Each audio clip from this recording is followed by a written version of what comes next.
One thing I've been struggling a lot with lately is painting animals. So I just started painting them like crazy. I've been painting a bunch of cows, and today I'm going to be painting a picture of my dog, who kind of has the pattern of a cow. Her name's Blue. She's a Great Dane Harlequin.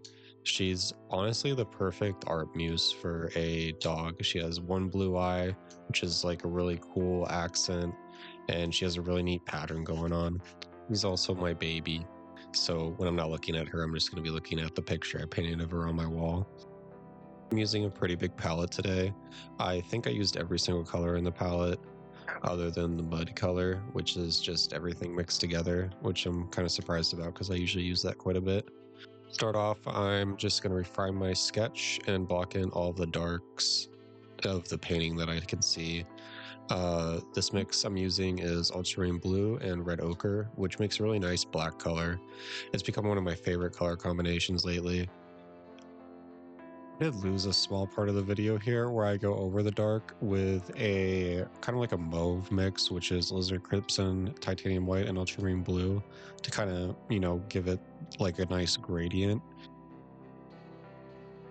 After blocking in the darks, I am going to mix like kind of a neutral tone and just go over the whole painting with that tone of where all of her light fur is.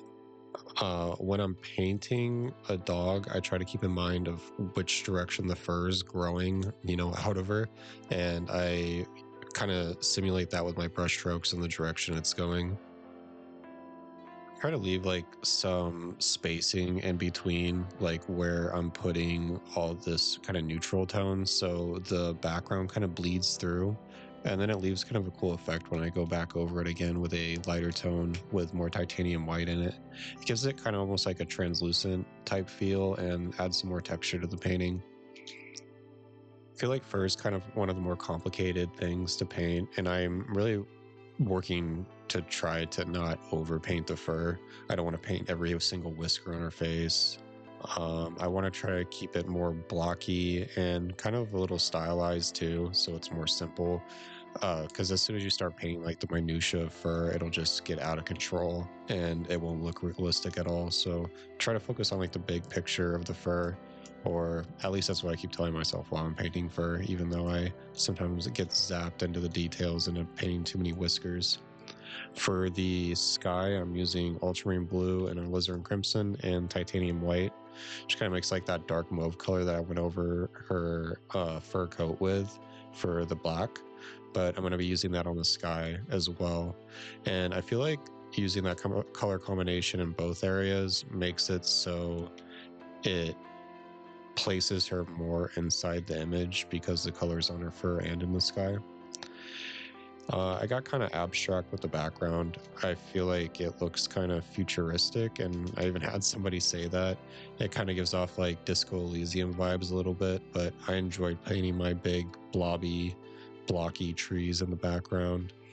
I think it's kind of fun, and it adds some stylistic view to it too. For the foreground, it got a little messy, and I'm not very good at painting snow, so I just went for it. Try to keep big, thick brush strokes, and I try to keep them going all the direction of where the snow was blowing, so it's like all going the same direction, and just kind of left it simple. Thank you all for watching. If you have any questions or comments, let me know and I'll try my best to answer them. Thanks.